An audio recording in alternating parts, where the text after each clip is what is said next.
ಮಕ್ಕಳಿಗೆ ಹೆತ್ತವರು ಬೇಡ, ಅವರ ಆಸ್ತಿ ಮಾತ್ರ ಬೇಕು ಎಂಬುದು ಮತ್ತೊಮ್ಮೆ ಸಾಬೀತಾಗಿದೆ. ತನ್ನ ಎಲ್ಲ ಆಸ್ತಿ ಕಳೆದುಕೊಂಡು ನ್ಯಾಯಕ್ಕಾಗಿ ಪೊಲೀಸ್ ಠಾಣೆ ಮೆಟ್ಟಿಲೇರಿದ್ರೂ ಹಿರಿಯ ನಾಗರಿಕರೊಬ್ಬರಿಗೆ ನ್ಯಾಯ ಸಿಕ್ಕಿಲ್ಲ.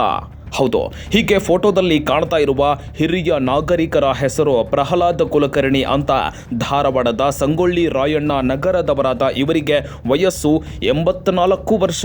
PWD ಇಲಾಖೆಯಲ್ಲಿ ಸೇವೆ ಸಲ್ಲಿಸಿ ನಿವೃತ್ತರಾದ ಇವರು ತಮಗಿರುವ 3 ಮಕ್ಕಳಿಗೆ ಆಸ್ತಿಯನ್ನ ಸಮನಾಗಿ ಹಂಚಿ ತಮ್ಮ ಹೆಸರಲ್ಲೂ ಒಂದಷ್ಟು ಆಸ್ತಿ ಇಟ್ಟುಕೊಂಡಿದ್ರು.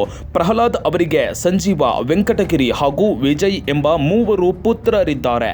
3 ಮಕ್ಕಳಿಗೆ ಆಸ್ತಿ ಸಮನಾಗಿ ಹಂಚಲಾಗಿತ್ತು. ಆದರೆ ವೆಂಕಟಗಿರಿ ಅವರು ತಮ್ಮ ತಂದೆಗೆ ಅಂತ ಇಟ್ಟಿದ್ದ ಆಸ್ತಿ ಹಾಗೂ ಕುಟುಂಬದ ಚರಾಸ್ತಿ ಮತ್ತು ಸ್ಥಿರಾಸ್ತಿಯ ಮೇಲೆ ದಾಖಲೆ ಪತ್ರಗಳನ್ನು ಇಟ್ಟುಕೊಂಡು ತಾನೊಬ್ಬನೇ ಉಪಯೋಗಿಸಿಕೊಳ್ತಾ ಇದ್ದಾನೆ ಅಂತ ಪ್ರಹ್ಲಾದ್ ಕುಲಕರ್ಣಿ ಆರೋಪಿಸಿದ್ದಾರೆ. ಈ ಸಂಬಂಧ ಪ್ರಹ್ಲಾದ್ ಅವರು ಉಪವಿಭಾಗಾಧಿಕಾರಿಗಳ ಹಿರಿಯ ನಾಗರಿಕರ ಪಾಲನೆ, ಪೋಷಣೆ ಮತ್ತು ಕ್ಷೇಮಾಭಿವೃದ್ಧಿ ನ್ಯಾಯ ಮಂಡಳಿಯ ಮೆಟ್ಟಿಲೇರಿದ್ರು. ಅಲ್ಲಿ ಯಾರ ಬಳಿ ಪ್ರಹ್ಲಾದ್ ಅವರ ಆಸ್ತಿಯ ದಾಖಲೆ ಪತ್ರಗಳಿವೆಯೋ ಅವುಗಳನ್ನು ಹಿಂದಿರುಗಿಸಬೇಕು. ಜೊತೆಗೆ ಹಿರಿಯರಾದ ಪ್ರಹ್ಲಾದ್ ಅವರಿಗೆ ತೊಂದರೆ ಕೊಟ್ಟಿದ್ದೇ ಆದಲ್ಲಿ ಸಂಬಂಧಿಸಿದ ಪೊಲೀಸರು ಕಾನೂನು ಕ್ರಮ ಜರುಗಿಸಬೇಕು ಅಂತ ಆದೇಶ ಆಗಿತ್ತು. ಪೊಲೀಸರಿಂದ ನ್ಯಾಯ ಸಿಗದೆ ಹೋದಾಗ ಮತ್ತೆ ಪ್ರಹ್ಲಾದ್ ಅವರು DC ಅವರ ಮೊರೆ ಹೋಗಿದ್ರು. ಅಲ್ಲೂ ಕೂಡ ಪ್ರಹ್ಲಾದ್ ಕುಲಕರ್ಣಿ ಅವರ ಪರವಾಗಿಯೇ ಆದೇಶ ಆಗಿತ್ತು. DC ಹಾಗೂ AC ಆದೇಶಕ್ಕೂ ಕಿಮ್ಮತ್ತು ಕೊಡದ ಪ್ರಹ್ಲಾದ್ ಅವರ ಪುತ್ರ ವೆಂಕಟಗಿರಿ ಸ್ಥಿರಾಸ್ತಿ ಹಾಗೂ ಚರಾಸ್ತಿಯ ದಾಖಲೆಗಳನ್ನು ಹಿಂದಿರುಗಿಸಿಲ್ಲ. ಅಲ್ಲದೆ ಪೊಲೀಸರ ಯಾವ ಭಯವೂ ಆತನಿಗೆ ಇಲ್ಲದಾದಾಗ ಆತನ ಮೇಲೆ ನಾವು FIR ಸಹ ಮಾಡಿದ್ದೆವು ಅಂತ ವೆಂಕಟಗಿರಿ ಸಹೋದರ ಸಂಜೀವ್ ಹೇಳಿದ್ದಾರೆ. ಸರ್, ನಾನು ಸಂಜೀವ್ ಕುಲಕರ್ಣಿ ಅಂತ. ಇವರು ನಮ್ಮ ತಮ್ಮ ವಿಜಯ್ ಕುಲಕರ್ಣಿ ಅಂತ. ನಮ್ಮ ಇಬ್ಬರ ನಡುವೆ ಒಬ್ಬ ತಮ್ಮ ಅದನ್ರಿ, ವೆಂಕಟಗಿರಿ ಕುಲಕರ್ಣಿ ಅಂತೇಳಿ. ನಮ್ಮ ತಂದೆಯವರು 85 ವರ್ಷ ಸರ್. ಅವ್ರನ್ನ ಹೊರಗಾಕಿ ಅವ್ರದ್ದೆಲ್ಲ ಒರಿಜಿನಲ್ ದಾಖಲಾತಿಗಳನ್ನ ಇಟ್ಟುಕೊಂಡು ಅವ್ರನ್ನ ಹುಟ್ಟುಬಟ್ಟೆ ಮೇಲೆ ಹೊರಗಾಕಿ ಆ ದಾಖಲಾತಿಗಳನ್ನ ಇಟ್ಕೊಂಡು ಫೋರ್ಜರಿ ಸೈನ್ ಮಾಡಿ ನಿಸಾರ್ ಅಹಮದ್ ಅನ್ನೋರಿಗೆ ಆ ಮನೆ ಮಾರಾಟ ಮಾಡ್ಯಾರ ಸರ್, ಫೋರ್ಜರಿ ಸೈನ್ ಮಾಡಿ.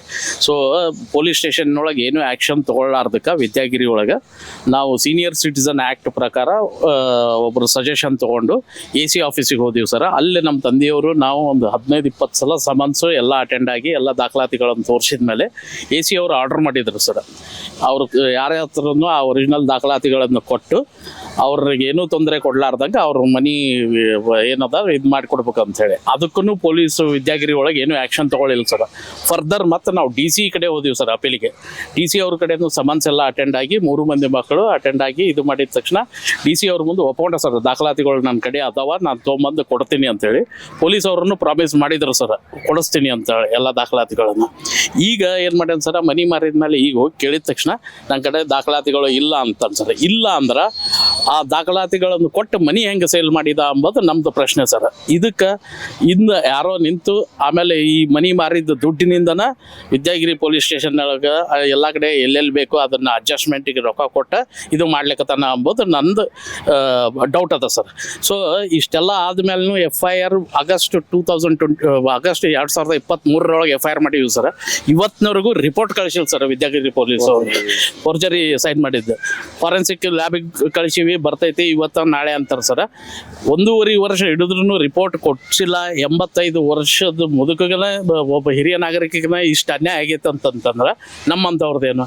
ಆಮೇಲೆ DC ಆರ್ಡರ್ ಆದಮೇಲೆ ನಾನು ನಮ್ಮ ತಮ್ಮ ಅವರು CPI ಮನೆಗೆ ಹೋಗಿ ಕೇಳಿದ್ವಿ ಸರ್, ದಾಖಲಾತಿಗಳನ್ನು ಕೊಡು ಅಂತಂತ ಕೇಳಿದ್ರೆ CPI ಮುಂದನ ಅಧಿಕಾರಿ ಮುಂದನ ನಮ್ಮ ತಮ್ಮನ್ನ ನಮ್ಮ ತಂದಿನ ಹೊಡಿತೀನಿ, ಕೊಂದಾಕ್ತೀನಿ, ಇನ್ನೊಮ್ಮೆ ದಾಖಲಾತಿಗಳು ಕೇಳಕ್ಕೆ ಬಂದ್ರೆ ನನ್ನ ಕಡೆ ಇಲ್ಲ ಅಂತೇಳಿ ಧಮಕಿ ಕೊಟ್ಟಾನ ಸರ್. 2 ವರ್ಷಗಳ ಹಿಂದೆ ಫೋರ್ಜರಿ ಸಹಿ ಮಾಡಿ ಒಂದು ಮನೆಯನ್ನ ಮತ್ತೊಬ್ಬರಿಗೆ ಮಾರಾಟ ಕೂಡ ಮಾಡಿದ್ದಾನೆ. ಈ ಬಗ್ಗೆ ಪ್ರಶ್ನೆ ಮಾಡಿದ ಇನ್ನಿಬ್ಬರು ಪುತ್ರರ ಮೇಲೆ ಸುಳ್ಳು ದೂರು ದಾಖಲಿಸಿ ಮಾನಸಿಕ ಹಿಂಸೆ ಕೊಡ್ತಾ ಇದ್ದಾನೆ. ಈ ಸಂಬಂಧ ಸ್ವತಃ ಪೊಲೀಸ್ ಆಯುಕ್ತರೇ ನ್ಯಾಯ ಒದಗಿಸುವಂತೆ ವಿದ್ಯಾಗಿರಿ ಠಾಣೆ ಪೊಲೀಸರಿಗೆ ಸೂಚಿಸಿದ್ದರೂ ಯಾವುದೇ ಕ್ರಮ ಆಗಿಲ್ಲ ಅಂತ ಆರೋಪಿಸಿರುವ ಕುಲಕರ್ಣಿ ಅವರ ಕುಟುಂಬ ಈ ಎಲ್ಲ ವಿಚಾರಗಳ ಸಂಬಂಧ ಇದೀಗ ಮಾನವ ಹಕ್ಕುಗಳ ಆಯೋಗದ ಮೆಟ್ಟಿಲೇರಲು ಸಜ್ಜಾಗಿದೆ. ಅಲ್ಲದೆ ತಮ್ಮ ಆಸ್ತಿ ತಮಗೆ ಉಳಿಸಿಕೊಡುವಂತೆ ಮನವಿ ಮಾಡಿದೆ. Praveen Omkari, public next, Dharwad.